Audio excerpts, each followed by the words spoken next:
Hi guys, welcome to another episode of Toyreal. Today I have Simon and Ben with me.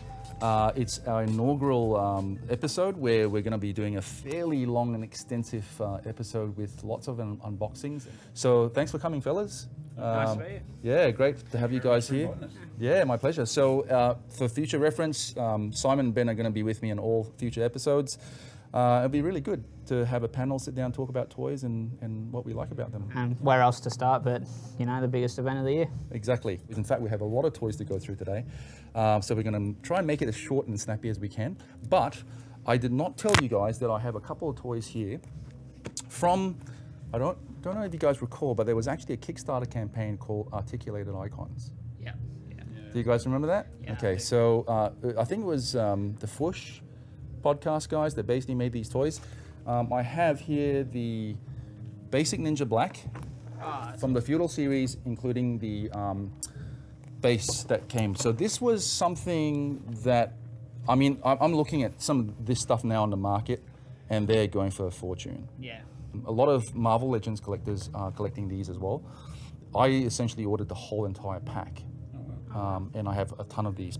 I wanted to bring this in. So let's have a look at those and have a quick look and see what we think. Yeah. Cool.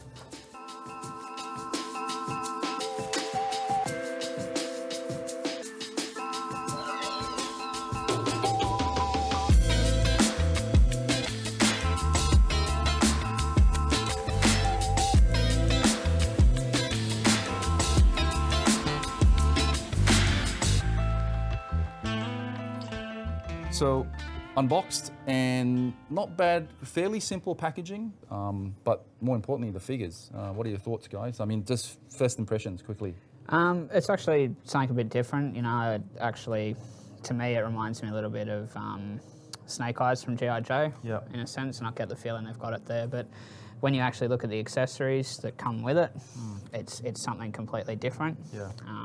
And I'm actually really impressed with the accessories because basically, you know, blades with ninjas you'd kind of expect, but, you know, you wouldn't expect the hood or the mask or even the other head. So that's actually quite impressive. Articulation, I'm quite a big fan of. It's good, you know, and especially with these shoulders. So at least you can do the bigger battle poses. You know, the only thing that I see slightly as a downside is it's not entirely smooth across the back in terms of finish. It does look a bit weird, especially if you have it on the angle. Yes. Like that as well. But I actually think it's quite good. It's something that we haven't really seen around. And something that you can fit into quite a lot of things, like you could fit it into your G.I. Joe collection. Or Marvel Legends. Marvel Legends, definitely. Yeah. I think the accessories is fantastic. Like the amount of it is just great. I agree with the articulation. I do agree with the finish on some of the joints. Not as smooth as I would have thought, but yeah, the range of accessories and the range of figures is quite good. That's on the back of the card. It's a bit of a hit and miss, particularly with these sort of things. But you know, and we're not talking about Hasbro, Mattel, all these larger companies. Talking about these really independent, small companies that make toys. So I know this is slightly older. It's been around. They're going for a lot of money on the secondary market at the moment. I've seen this go for about over $100. You can understand why as well, because it's not, as you said, it's not from a Mattel or a Hasbro. It's a niche sort of item in a lot of things, but because it'll match so many different collectors and collections, it'll actually work quite well. And I mean, that's where I'm actually really impressed with the base. And I'm not a huge fan of peg holes in the first place. But more importantly, you've actually got ways you can mount it. Yeah, true. And you can join it to other things by the looks of it as well. So I imagine you can probably get 2 or 3 of these and do a run of them. So I mean, if you're someone that likes, say, Iron Fist, for example, you know, you've got something that you can actually work with. The quality of the accessories is really good too. Like the swords and stuff are really good. Yeah, I mean, the dagger actually looks like it's one piece. It's actually quite solid. And it's not flexible either. So they're quite rigid, you know. It's good. All right, let's move on to the next thing. Cool. All right. So, well, by the way, just tell us a bit about that, Ben. Spider Ham from the recent Venom wave. Just think it's a fun figure, to be honest. It's I was a bit skeptical when I first saw it. It was thought a bit of a gimmick, but I actually really like it, yeah. And I really like teasing Simon with it, actually, because Simon hasn't got one yet. Hence you brought that, right? Okay, the next figures we're going to look at is by a company called Boss Fight Studios. I'm a big fan of 3 3/4 inch, and they had this Spartan. It's an older series. It's called Spartan Greek, Ancient Greek series. We've got Vitruvian hacks, and also, this is from their first series. These are older now, very hard again, going for quite a bit of money in the secondary market. I like the Spartan Warrior. We had King Leonidas, and obviously these were also quite successful on Kickstarter, and they've gone to I think 4 or 5 waves now. I was hoping to catch them at San Diego Comic-Con, but they were not there, unfortunately, nowhere to be seen. But these have been really popular. And what's really nice about these cards is that they have the collector in mind, and they make these cards where you can literally take the card backs are off and still maintain the packaging without having to open and damage anything. Yeah, that's really good. I couldn't resist, I couldn't pass on these because the level of detail and again the accessories. So if you think 1/6 scale to 1/12 and then now the 3 3/4 inch, these guys are like the kings of the 3 3/4 inch universe with all the detail and all the accessories. Yeah, you can definitely tell there's a massive difference with the detail. Yeah. Especially in the faces and stuff. Yeah. And I mean, you know, I collect Jurassic World as well, but they've really stepped up their game. And now Hasbro's finally starting to do the same thing with the photo reel. But, you know, you can see, especially with these, and, you know, these must be 2 to 3 years old now. Yeah. Just the detail in the face and just the colour is fantastic. And that's with the packaging. And again, the other thing that they probably have the advantage of is it's all in plastic. Whereas like your Hasbro's will always have the little bubble and then they'll have the card back. And, you know, obviously people, you know, go and buy the actual protectors and that. To me, that's pointless when something like this could easily be done. So very easy to unbox. Yeah. Amazing. You still have, like I said, your blister card or blister bubble here that you just pull out, and then obviously the figures are in there.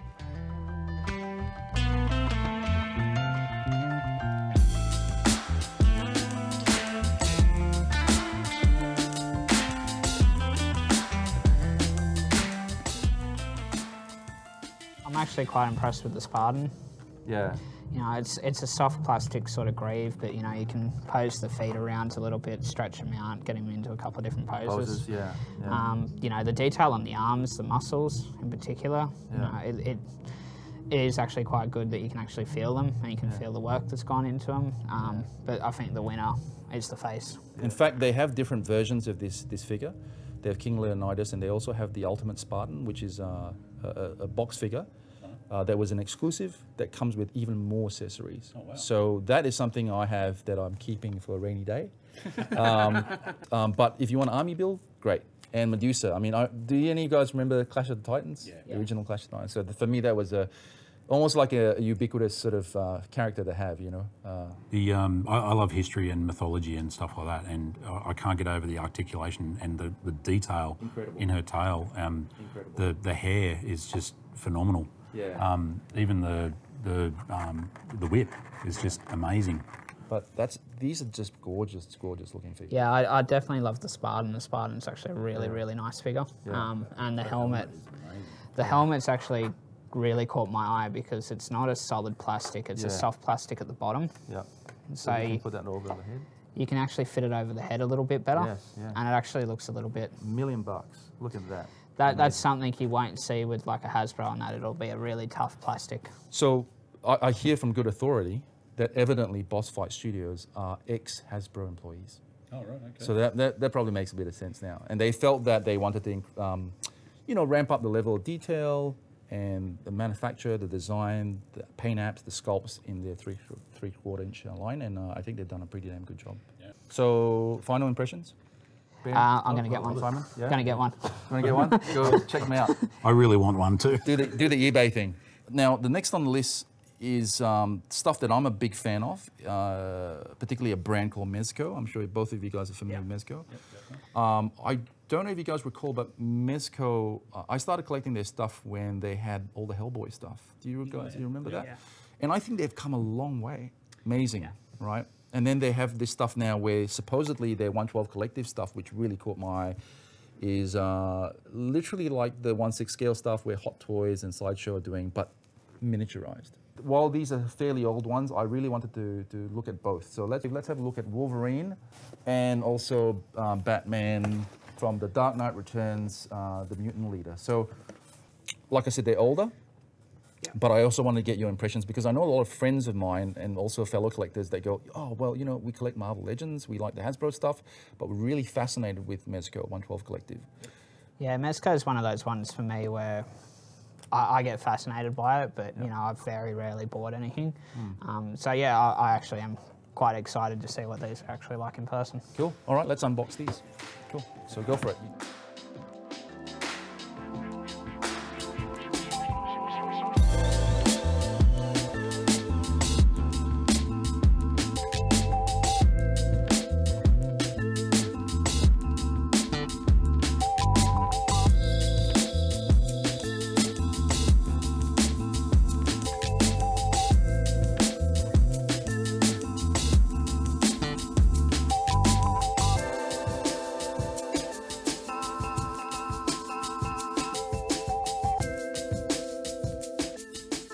Nothing like taking and opening a box of toys. It's like Christmas. It's like Christmas, right? But it's one of those things, like I said again, we work really hard and we play really hard. So it's nice to have a bunch of guys that really love this stuff as well. Initial impressions? Different than what I was kind of expecting. Yeah, definitely impressed with the figure. There's actually a lot of detail in it. Interchangeable heads, which are quite nice. So you've got the screaming sort of one, and then you've got the angry sort of one. The torch is actually heavy. It's not light. It's not like a plastic sort of thing. It's so you're not going to snap it, hopefully, unless you run over it with a car or something. Man, these head sculpts are amazing. And that's what's probably one of the most impressive things about the figure is it's free head sculpts that have a lot of detail in them. So the thing about Mezco is that soft goods. The suit, I thought it was paint, but it's soft goods. It's absolutely phenomenal. Because the thing about collecting 112 too is that they're large figures. They take up a lot of room. But I actually think in a lot of cases less is more. With especially these sort of size figures, you get a little bit more. You can't customize it as much either, which I think is exactly the way it sort of needs to be. It looks fantastic. Would you buy? What do you think, Ben? I know that you've been eyeing off, and we'll get to it later. I know you've been eyeing off on a particular Mezco figure, which. In all honesty, though, I would go out today and buy one of these Wolverines. Nothing wrong with the Mutant Leader either. I think it's absolutely beautiful, but that Wolverine figure is so impressive. Not only just the soft goods that I mentioned before, the paint apps on the faces, the detail in the mask, the detail in the face, the detail in the claws as well. It's just clean edges. They look great.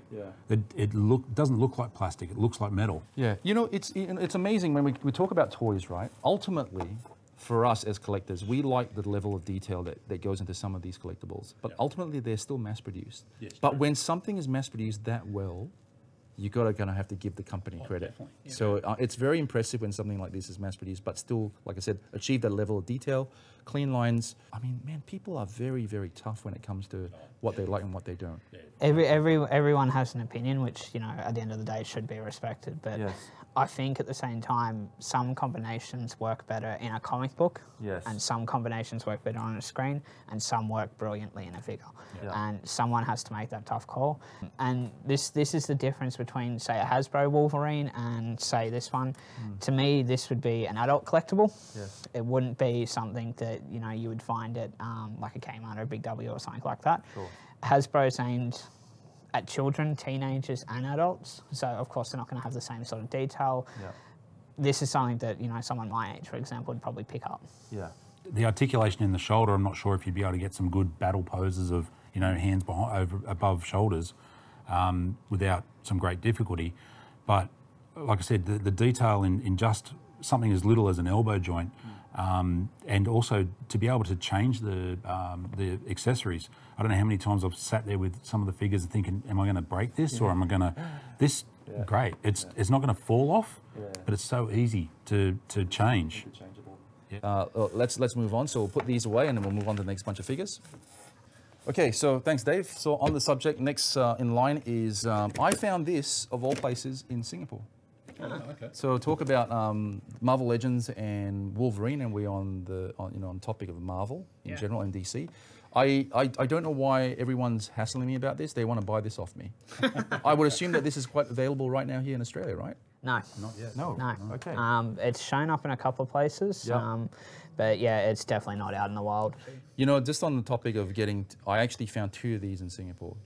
And I bought 2 because I knew that someone would want one of these, and I sold it to a friend of mine called Craig Moore, who runs the Repack podcast. Craig was really chuffed about that. So I just said, look, I got a spare one. And you know, that's the thing about collecting as well. Is like if I'm somewhere, that's the way it should be. You know, collecting is all about that. And I do have a spare Moff Tarkin, by the way. I think someone said, yeah. So shall we pull this out?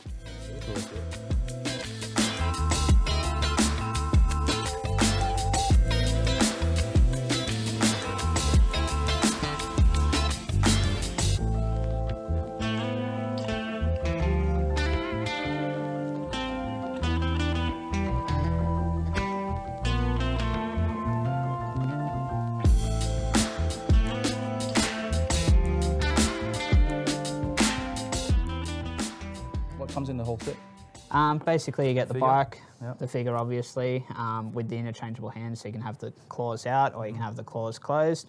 You get the spare head as well, which actually has the eye patch, which, yep, that one doesn't have, but that one does. And then you get the bike, and I'm actually really impressed with the bike because the back bit is actually leather. Leather. Yeah. It's actually very, very, very smart, and they actually open up as well. So Wow. you got somewhere where you can actually put all your spare hands, spare head. Yeah, I know people that are buying multiples of these figures or this set so that they can customize the bikes. Yeah, okay. Yeah, so I think Craig's one of them too. Yeah, the only disappointment I have with the bike, which is you know, something that I've said about a few Star Wars things, is just the sort of paint job there. Yeah. It's very bland. Yeah. I mean, it's great if you want to customize it. True. Fantastic because you have a brilliant starting point, but if you're someone that's just putting this out on display, Yeah.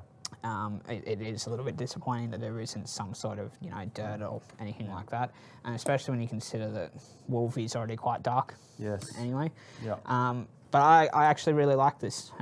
You know, it's got the kickstand, so you can do it posed. You know, you can also do it flat on the side like that, so it looks like a Harley. Which, you know, let's talk Walking Dead for a second. But Daryl and the Walking Dead bike, you didn't have this sort of thing in it. There you go. Yeah. Right. You know, you had a little bit of soft goods, but that was primarily on Daryl. It wasn't on the bike. It wasn't really Yeah. customizable. Yeah. This is a lot more solidly built as well. So I'm actually really impressed. Yeah. I mean, what do you think in general, both of you guys, for that general price for these sets anyway, around $80, $79, $69? I mean, we do pay a lot. I mean, we've got to think about currency conversion, import duty, taxes, all that stuff on top, GST. I mean, really, is it worth it? To me, no, not for this sort of money. And Yeah. I said this about the Black Widow bike. I never said anything about the Ghost Rider bike. The Ghost Rider bike, it was a character that we've not really had in Marvel Legends before, and we've never had it with the bike. So I kind of thought, yeah, okay, that's fine for that price point. Black Widow, I was very disappointed in. It should have been what I got it at Toys R Us for, which I think was about $40. Okay. I like it. It's quite solid. But yeah, I just don't think it's worth that. Worth the money. What do you think, Ben? I think it's a little bit top end price-wise for that as a pack. As Simon mentioned, you're paying nearly $40 for the figure on its own anyway. For an additional $40, I personally would prefer a little bit different in the plastic. If I was to buy this, I'd pull it apart, customise it, paint it more chrome, so it looked better and weathered it a bit. The Wolverine figure itself looks great, but the bike looks a little cheap. Yep. Okay, cool. So final thoughts for this particular set? Would you buy it? Yeah, but not at $80. Not $80. Yeah. If I was going to spend $80 on something, I would go and put it towards like a Mezco product, for example. Cool. Let's move on to our favourite theme, Star Wars. Cool. Okay. So Star Wars theme. Number 4. Simon, I'll let you have the honours of doing that. So basically, this is the Black Series. How do you put this nicely? The Black Series vehicle range. So we've actually already had this for 6-inch collectors in the blue line, except it was called the Deluxe packs. So you're looking at your Jabba the Hutt with the little accessories. You're looking at Han and Tauntaun and Luke and the Wampa. So Hasbro decided with the launch with Disney to do this range of vehicles as well. So we started off with the biggest colossal flop in the history of modern retail, the 6-inch First Order TIE Fighter for $499. Yeah, so basically we're now down to number 4. So we've had Luke and Rey's speeders, which I was a bit of a fan of, but they're not in scale. And then we got to this guy, and recently we've also had Enfys Nest come out. So we're starting to get some really good vehicles in this range.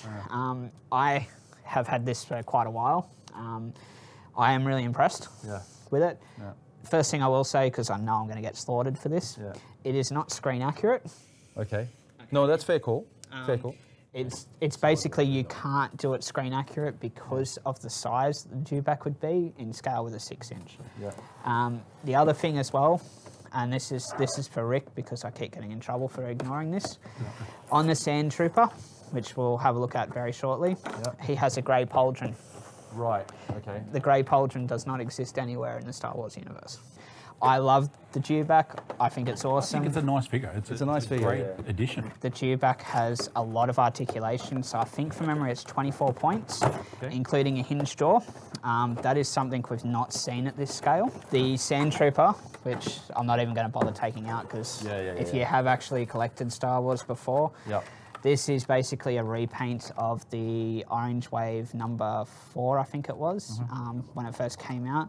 There's only in the orange line. In the orange line. Orange line, yeah. So there's only slight differences, one of which is actually the pauldron. There's a slightly different paint job on it, and they've slightly done the hips a little bit differently, just so you can get it on the dewback. But that's all the accessories that are in there were also included with the original release. So you're looking at, except for the staff, but yeah, basically it's almost identically the same. You can actually, I have tried this, you can actually get the other one on there with a fair bit of work, but you're essentially getting another repack. But I don't know whether you guys agree with me. I think the scale is a bit off. Yes. Yeah? Okay. Yeah, and that comes back to the screen accurate sort of side of it. So if you were to actually scale it exactly, and I remember someone actually mentioned to me the actual scale, it works out at something like 1/4, and then there's a long line of numbers after that. To do it at like a proper 6-inch one, you know, the guy that we've got in here is probably about yay big. To do it at 6-inch, you're looking at that. That needs to be nearly twice the length. And this is where I think Hasbro has learnt the lesson from the TIE. Bigger is not always better. This is something that a lot of people can put in cabinets very easily. That's a very, very good point. Just one thing to finalise on the dewback. I found, even though it's of its size and it's not exactly to scale, I found it difficult to get in a good position because of the articulation. There is a lot of it, but the weight of it tends to, you get it nice and then all of a sudden it starts to sink. But you come home the next day from work and it's nose down, or it sort of just doesn't quite stay there. The articulation joints are not quite sturdy enough. I've just noticed that over the last few weeks. Now moving right along, thank you very much, Dave. We have number 05, in which we talk about as far as that range is concerned. Enfys Nest. Now this is a figure I saw at San Diego Comic-Con, which I didn't buy. For some reason, I just went, I want. Do you think? Look, I'm hopeful, but I'm hoping it's going to show up here. But I just had too much to carry back. Yeah, it's already started to show up here. So I know Greenlight Collectibles has had it. That's where I got mine from, Greenlight Collectibles. Yeah, Mighty Apes had it. The downside with this is we do get ripped again, which is what we already discussed. So you're looking at a sort of retail price of about $129. Some places are doing it $119, which is why in a couple of my groups I've shared how you can do a price match with Mighty Ape so that you can actually get it at a reasonably good value. It is just a massive thing. It is not going to fit in a Deltoff cabinet. You're going to have to be very careful. We're not going to unbox it, but I will say this, the paint detail on it, again, the same as the Wolvie bike, there is a little bit more that could have been done. But the real winner in this is Nest, the figure. The figure I'm quite impressed with. No, it doesn't have a removable head, which is not a bad thing. This is something that I actually really, really like. I own the free 0.75, 5 points of articulation one as well. I actually think the detail's a little bit better on it. Wow. Just like where you would expect like exhaust fumes and stuff to come from. Yes. It's not as battle worn either, and it's a little bit too pristine would probably be the word, but I actually really do like it. It just leaves a little bit to be decided with that, but is it worth 129? No. Is it worth 100? Yes, easily. A good sort of average price would be about 110. But the thing I'd like to know also in terms of character selection, in terms of what makes the production line and what doesn't. It fascinates me again with Hasbro, and I say this, you know, in all sort of honesty and no dig to Hasbro, but it's interesting. There's some figures that can be made, and it really comes down again to tooling, I think. But this is interesting because this is a complete new character, and you think, why would they do something completely different when there's a whole bunch of other like for example, characters in the original trilogy that we really want? Yeah, true. You've only had Jango Fett. Yes. Basically from the prequels in the red line since they relaunched it. Yeah. That is the only prequel character that's come through. Every time they've done the movie lines, so let's go back to number 9 in the Red series, which is Zuvio. Yeah. It's an awesome looking character. We all loved it in the trailers. It was not on screen for that long. And you can understand it from Hasbro's point of view where they will not actually get all that information. They won't know what to go which way. But I think they did the right thing with this. I would have been disappointed to see a Han Solo speeder. I actually think Nest was a really good touch. Great. A really good choice. Comparing it to, say, Rey's speeder, which is number 3 in this line from memory. Basically, that came out a year too late. Yes. And that really blew it. And then we had the old trilogy, basically Luke Skywalker one. Yet both of those sat on the shelves. So the question's got to be is it price or is it sheerly the fact that people were not overly interested in them? Cool, great. Let's move right along. Now, guys, I have to say, these were recent acquisitions on my trip to San Diego. In fact, no, this one I lied. This one I got a couple of from a guy in Singapore. Oh, nice. And he bought all these from Hong Kong, the Gammy Guards. And then obviously Kira and Beckett and the Rebel Trooper, I scored a couple of these when I went to San Diego again. So yeah, let's talk a bit about these. So Kira is based off the first sort of 10 minutes of Solo. This is actually a really, really nice figure with the face sculpt and the painting. It's really Emilia Clarke-like, and it's actually a really good indication of where they're going with the phototech technology. I'm really impressed with it. The main bit of detail, though, is actually not the figure. Right. It is actually one of the weapons. Wow. Because for the first time in the Black Series range, it is an articulated weapon. So tell us a bit about it. What do you think? So it's basically, it's not really in Solo as such, but when you do see her on, say, Kessel, when she's got the blaster out, she actually looks like she's reloading it. Hasbro has taken that and put it into the pistol. Wow. So that's... Oh, wow. Look at that. So you can actually put it like she's actually reloading it. So it's a really interesting development, and it actually suits the Solo movie in general as well, because it is like an outdoor cowboy western in space. Yeah, definitely, yeah. And it's actually something that really impressed me, because when I got the figure off Brendan at Greenlight, I actually was a little bit impressed with it, and then one day I actually thought I broke it, and I'm looking and I'm like, okay. No, it's not. Yeah. So it's actually something really interesting with this particular figure. It's actually one of my favourites. Now, the Rebel Fleet Trooper. Who wants to do the honours? So, I bags a Gammy Guard, so you can do the Rebel Trooper. So this one, first thing I'm going to say is that for the last 40 years, you've all been wrong. It's not called a Rebel Fleet Trooper; it's called a Rebel Trooper, according to Hasbro, anyway.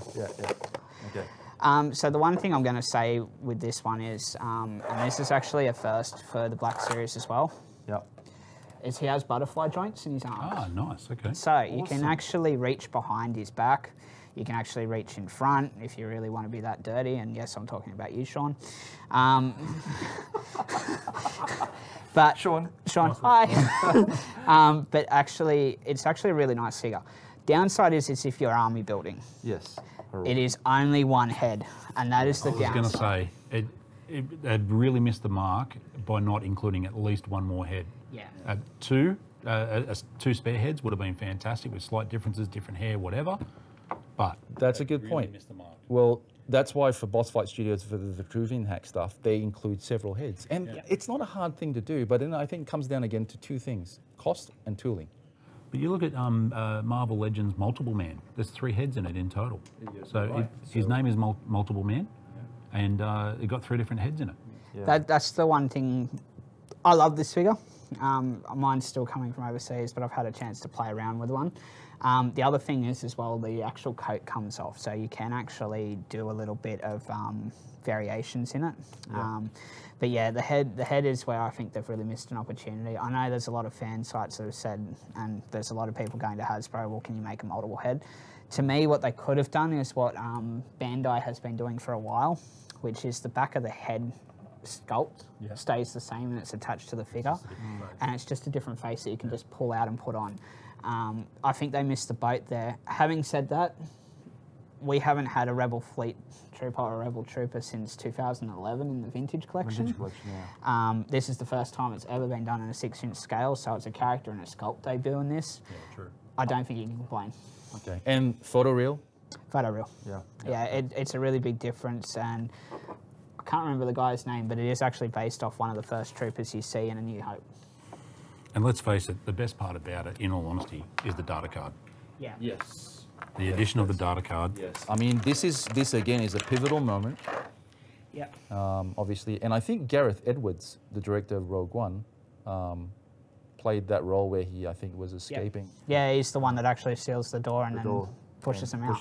Pushing them out, yeah, exactly. So we've got that, we've got the Rebel Trooper, we've got Kira, and then obviously Beckett, and then we've got Gammy. I mean, we're not going to unbox those, but just quickly on these 2 figures. I really like this Tobias Beckett figure. Yeah.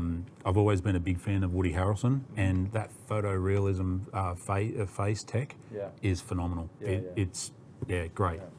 It's something where I think, and you know, the Black Series is a 12 to 18 month development cycle. Yes. So this would have been one of the ones that they would have seen roughly before the trailer came out. So they would have had a little bit of inside knowledge. But the actual sculpting is incredible. The weapons are incredible. Yeah. It's a figure that even if you didn't like the movie, which you know, if you do, I don't think you're Star Wars enough. Yeah. But let's all be honest. It's a figure that I think everyone has to get. Yeah. It really, really impresses me, and it's actually a really good time for it to come out as well, because you've got the Marvel Comics one-shot. Comes out next week. So you get more of the background story in that to him as well. But yeah, I really love this figure. You, Ben mentioned that you like the Gammy Guard in the flesh. Yes. Compared to all the photos, you reckon they don't do it justice? Exactly right, yeah. I've seen a lot of photos of the Gammy Guard. It's a figure that I have wanted for a very, very long time. I mean, having a look at it in the flesh is phenomenal. The Vintage Collection Gammy Guard 3 3/4 inch was phenomenal. Well, we're talking 2010, and this is essentially, from what I've been able to work out, it's a scaled version of that. There's a few little things that, like that figure back then, there's a few little things that don't work with it, like the paint job on the snout, which a lot of people are complaining about at the moment. But this is also another step in a new direction for this line as well, because this is not part of the normal line. So previously we've only, you've had 12 different things that fall under the Black Series. This is now what we call the Black Series Deluxe range. So this is basically going to be like the other figures we've just done. They're $19.99 USD recommended retail. So here it's about 35. With the Gamorrean Guard, you're probably looking at 50 because it's going for about $29.99 USD. And it's one of those characters where it's long overdue, but I think it's been worth the wait. Same with Tarkin, because Tarkin was meant to come out originally with the older technology. By waiting, we got a fantastic figure. A great figure. And Tarkin is, for me, is one of my favorite characters. Well, I actually have the Hot Toys set with Vader, and I actually compared the paint job between the two. And Hot Toys is obviously hand painted, and now we're talking digital face printing on the Hasbro series.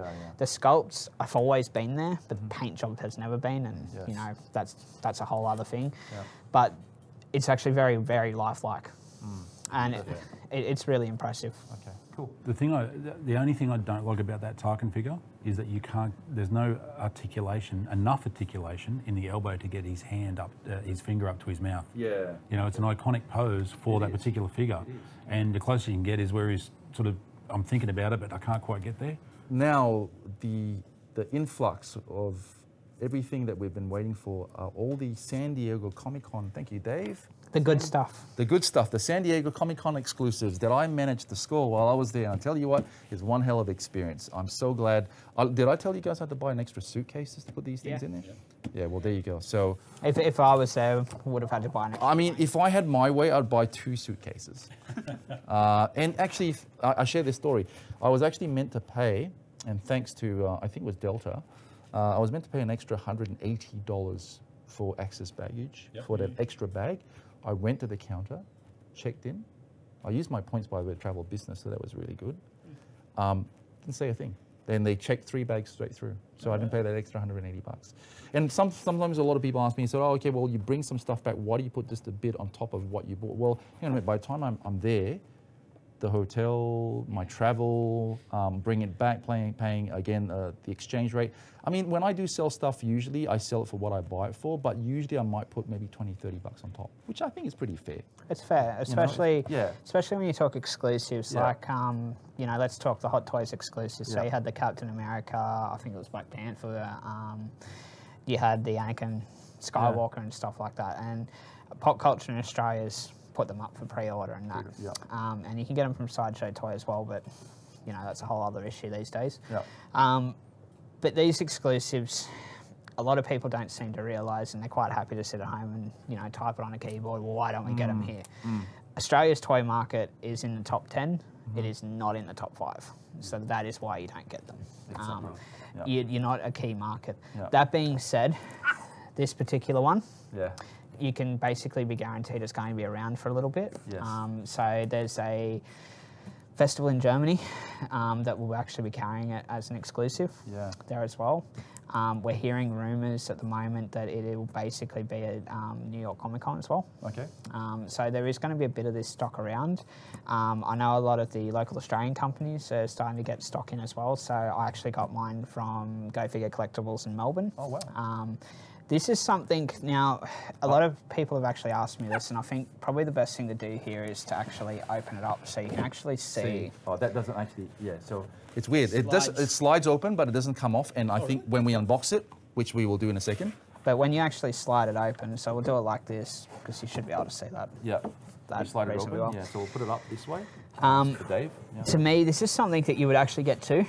Now, the first thing I should say is that the little creature in the corner here, Mynock. We call it a Mynock. It is not called a Mynock, apparently. It's called a, whatever it is, Exomorph or something. That's the actual official name for it from Lucasfilm, which surprised me as well, because, again, 40 years, gone. In the movie, they call it a Mynock. 39 years now. I am really impressed with the packaging because you can leave it in there quite easily. And it adds a display piece. Han comes with an extra hand. Whoa. Okay. The extra hand is hidden behind here. Right. I see that here from here actually now. Yeah. So you basically, if you unbox it, you see it. If you don't unbox it, you've got Han, you've got the gas mask, you've got, rebreather, you've got the Mynock and everything quite visible. This one was the kind of exclusive I thought that would sell through pretty quickly. And I was proven wrong. Sorry for making a racket here, guys, but I'm trying to unbox this thing while Simon's going on, which is pretty funny. Keep going, Si. But yeah, this is actually really clever. I actually would have thought they would have done this next year, because Why is that? What do you think of? Well, you've got the Empire Strikes Back 40th. Yes. To me, it would have made a little bit more sense there. That being said, when you look at the space between the movies that we now have, which is a year and a half, you're starting to see, with a lot of the things, and I imagine we're going to go into that a little bit later, but you're starting to see Hasbro starting to go back, where they don't have to push the new media as much. So we're almost there, guys. We're almost there. Sorry about all the noise, but it is. I mean, look at this. I mean, I love the packaging. I love the mist on the front. The packaging is amazing, and this is This is something that I think they did really well this year. So they went back with the Vintage Collection Afra and did it in the older sort of Kenner sort of free pack packaging. Yeah. And you know, people are whinging about that at the moment, but we won't go there today. Yeah. But when you look at the Black Series, because you do have the Ray and Kylo fight as well, it's in similar box. It doesn't have the pull-out parts, but it's the same box as this. It has the thing, and it has the water mister and stuff inside as well. Wow. So I actually think this year they've really stepped up their game, and it's a really, really impressive figure. Just a bit more, you know, like, I mean, it's cardboard, but it just looks amazing. It's something that when you look at it, you really don't get the full scope of it until you actually unbox it and you look at it and you go, okay, it actually doesn't look the same. And I mean, you're paying 129, I think, at the moment from a number of Aussie retailers. 124, I think, is what Toybots has it for. Yeah. And basically, you're getting a really, really good sort of storytelling product. And it's something that, you know, a lot of people ask me about exclusives and how they age. There are some exclusives that tank for various reasons. Yes. There are some exclusives like the Thrawn one, where they get a really, really cool market. And Thrawn, let's be honest, is something that everyone's wanted for such a long time. Yeah. And I mean, I've got 3 of that set at home because you just had to have it. Particularly if you're a Timothy Zahn fan as well. Yeah. You know, read all that stuff. You know, I'm kicking myself because I was literally there and Timothy Zahn was there, and I could have just got him to sign a book and I could have bought a copy, but I did not. I'm kicking myself for it. But going back to this box set, sorry all you viewers to see me butcher the box. I do open my stuff, okay? So, I mean, I'll leave it as that because we've got a shit ton of stuff to get through. There's some good stuff coming. There's good stuff coming. So what are your final thoughts? I actually love that figure. Been wanting that Bespin Han for a very long time. I like the dio. I like even just the basics of the mist around the outside. Yeah. To me personally, I'd be buying 2. One to keep displayed, one to open. I am buying the regular figure as well. But I love this. If you're someone that doesn't have the room for this, or you want to unbox it and you don't want to spend twice the money, number 70, which is I think the one after the Rebel Trooper, is Bespin Han. Okay. Cool. So it just doesn't have the gas mask. It has the weapon and everything, and you don't obviously get the Meyzco. So it's really a personal choice. Yeah. Talking about retail, though, I mean, it's a lot of money. I mean, I paid something even exclusively from the Hasbro booth at San Diego Comic Con was something like $30 US or $40 US. 40 US, but yeah. So yeah, I mean, when you consider everything. Well, that's why the Ray exclusive I was really surprised by, because that was $90 USD, and it's $200 odd here from some companies. Cool. So. But anyway, moving right along, San Diego. Now, this was a figure that I didn't really have to pick up, but I did because I'm a film buff. I like my directors, and Guillermo del Toro is probably one of my favorite directors. He's a really cool guy.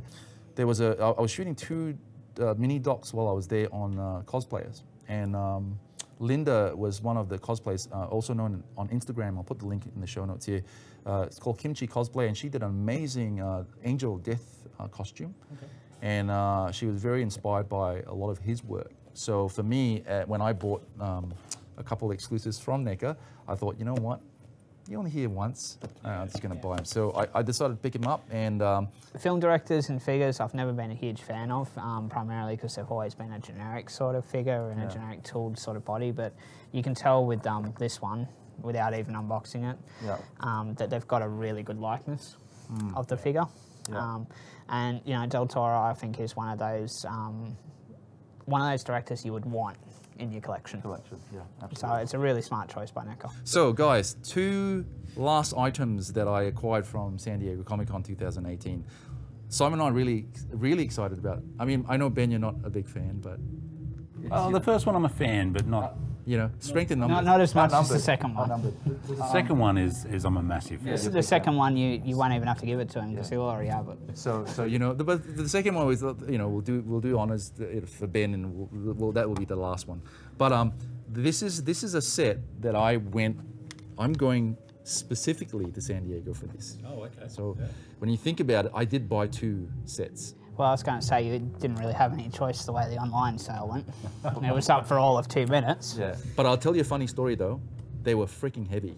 So literally at previews night, I went in straight away, bought the 2 sets, and literally carried those 2 sets. I mean, I swear in each hand they're probably about, because of the resin, I don't have the dial here with me, okay? But they're literally about, I think about 8 to 9 kilos each in each hand. So I literally had to carry them back about 2 blocks to the hotel room. Without further ado, It's turtles, baby. Turtles, man. The Ninja Turtles. Neca. Now, I mean, oh, mate. Let's go every year. Go. Every year we get something from Neca Ninja Turtles. So a lot of people complain that, you know, basically they can't get them anywhere, and there is a reason for that, unfortunately, which is Neca can only make a certain number of these figures and sets per year. So I think this year it worked out, I think it was about 5,000. So they did, I think it was about 270, 280 or something for the online sale. And, you know, as I said, they went in 2 minutes. The main reason is because of the way the Ninja Turtles have been licensed. So the main licensee is currently Playmobil. Okay. They're the ones that'll put it in the little toy stores and that you'll see. Sure. I mean, the packaging, this is like the old VHS packaging. You can even see some creasing in here. It's slightly embossed, but this is like the classic VHS kind of packaging. Amazing. I mean, and even to the point when you look on the back as well, it's actually got one of the old shots from the TV show. the TV show itself, or the movie itself, right? Yeah. Movie, I think. Yeah, it is. Yeah, 1990. Yeah. And you know, for the price, and I'm not sure how much these will go on the secondary market for, but This is already at about $700, $800. They have really jumped up, and you know, it's a shame because I think Neca do a really good job with these, and unfortunately, for those reasons, Neca have upped the game though. They in a lot of their stuff. I mean, I have some of the older stuff, like the Alien stuff, and even some of the the Street Fighter stuff. But shall we? Oh yeah. Let's do it. Okay, let Simon. I'll let you go. Do it. So. Yeah. So this is what you get in the box before we go any further. Yeah. So obviously you get the pizzas because you know turtles eat pizza. Yeah. Whatever they taught you in school is wrong. Yeah. But yeah, you've got the weapons and everything in there as well. I'm really impressed with the way they've done the accessories this time because you've got the masks as well, which you can interchange and put on the back. Yeah, so 6-inch, but they're slightly larger, so they're about 7-inch. Yeah. From time to time, these do wash up out our way, normally via pop culture and Icon Collectibles, but other times, you know, it's hit and miss.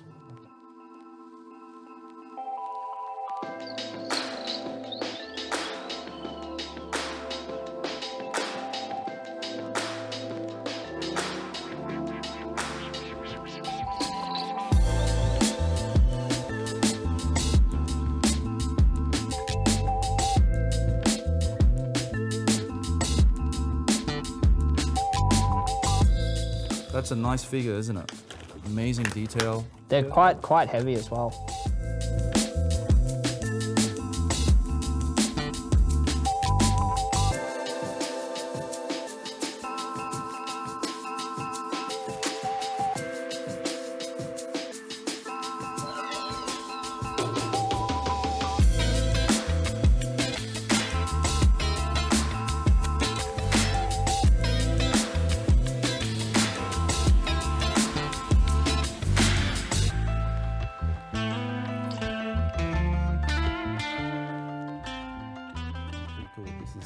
Worth checking out the level of detail. So we've got the figures unboxed.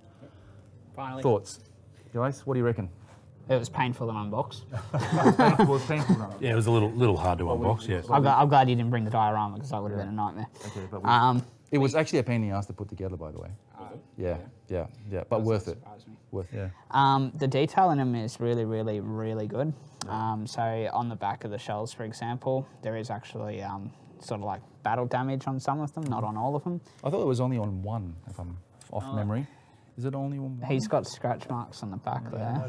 I think it's only one, Simon. Yeah, maybe it's. Yeah, it's only on.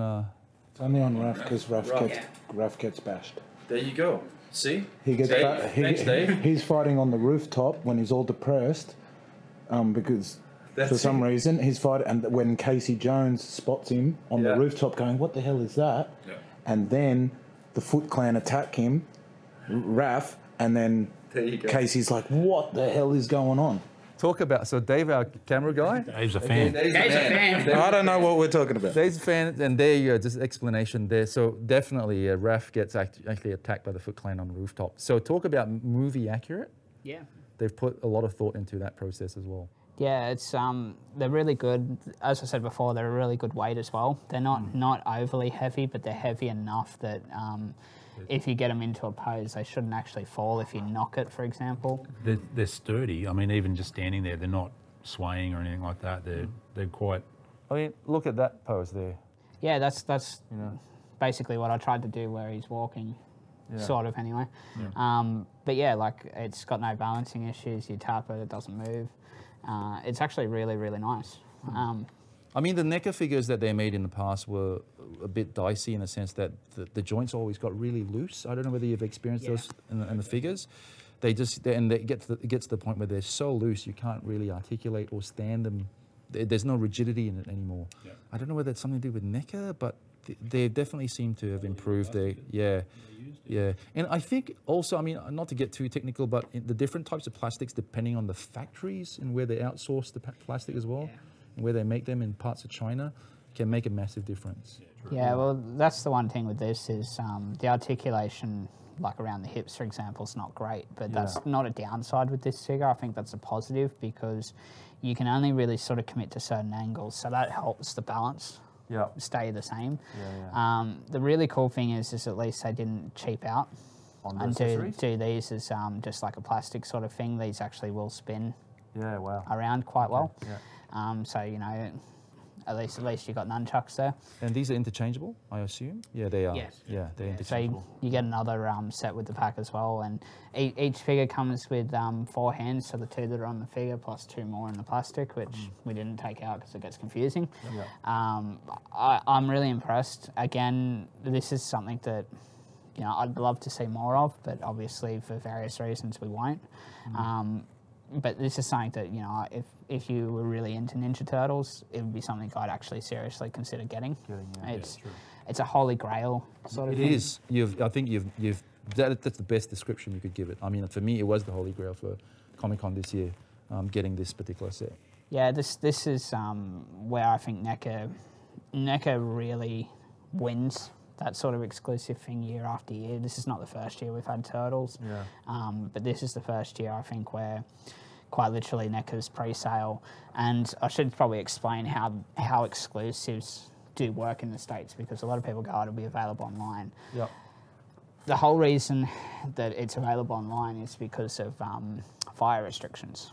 So it essentially has to do with fire codes and that there, with long queues and everything like that. So you have to offer the exclusives online as well, either before or after the event, so that people do have the opportunity to purchase them. Hasbro generally has always done it after the event. You can kind of understand why, because some stuff will sell through. And, you know, they use them for like Fan Expo in Canada and that as well. I think it was Unboxed and Toy you mentioned last week as well, they used it for. But Neca, Mattel, Sideshow all did it before SDCC. Neca did them about a month before. Mattel did the little Porg and the Millennium Falcon. They did that probably about 6 weeks before, and basically straight sellouts. Neca was done and dusted within 2 minutes. So incredible. It's amazing, the demand, and you know, my hope is that one day they might actually be able to sort something out where they can do this, but this is very much in another company's portfolio. This is my figure set of the year. Yeah. For me, I'm a big fan of that version of the Turtles. The newer version movies I like, but I much prefer that version of the Turtles. I think the detail on those and the paint work is just amazing. I mean, but given the fact that they are mass-produced toys, pretty damn good. I mean, I've seen people do a lot worse. You know, but I mean, if you're looking at stuff like I said with Mezco bringing out now and then with Neca as well, pretty good. So, talking about Mezco, we've left for what I think would be one of the best figures also at San Diego Comic-Con till last, and courtesy of Ben, I know this is something that evidently he will give his left anatomy for. Correct. Then when you told me that. Prepare yourselves for the wild screams of joy and delight. I got to tell you a story, and I did say, I'll tell you, the story about this was that I was the last person in queue to get the Mezco exclusive 112 collective Punisher figure. I can't touch it because I'll lose my hands. Look, let Ben have the honours. That is absolutely beautiful. I haven't even seen the figure yet, but the packaging is just great. We have the Mezco exclusive.